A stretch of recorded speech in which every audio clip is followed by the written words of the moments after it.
तो कुदरती हुस्न अल्लाह ताला ने बख्शा है जी पंजाब को। तो देख लें आप माशाल्लाह से मेरे इर्द गिर्द आज एक तो माहौल जो है ना वो खूबसूरत ज़्यादा इसलिए हो गया है क्योंकि अल्लाह ताला की ज़ात ने बादल बहुत प्यारे भेजे हैं, मौसम बहुत खूबसूरत है। और एक पौधा है जी, दरख्त कह लें इसको, इस पे फूल देख लें आप कितने खूबसूरत हैं। और एक जो मेरे अरबी भाई सऊदीया में रहने वाले हैं उनको पता होगा कि ये एक अरबी स्टाइल का एक बनती है एक चीज़, वो मैं आपको बना के दिखाती हूँ। यहाँ से कुछ टहनियाँ तोड़ेंगे, ज़्यादा ज़ख्मी नहीं करेंगे हम दरख्त को। इसमें थोड़े से फ्लावर ज़्यादा डालने के लिए ना मैंने इसको थोड़ा सा लेंथ ही किया है। ये देख लें,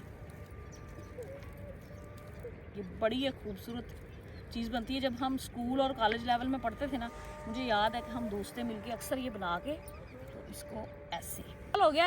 ये देखें माशाल्लाह से बेहतरीन। और ये देखें, और आप कमेंट माशाल्लाह से और कमेंट करके बताइएगा ज़रूर आपको कैसा लगा। तो मेरा फूल डिग भी पे आए बीचों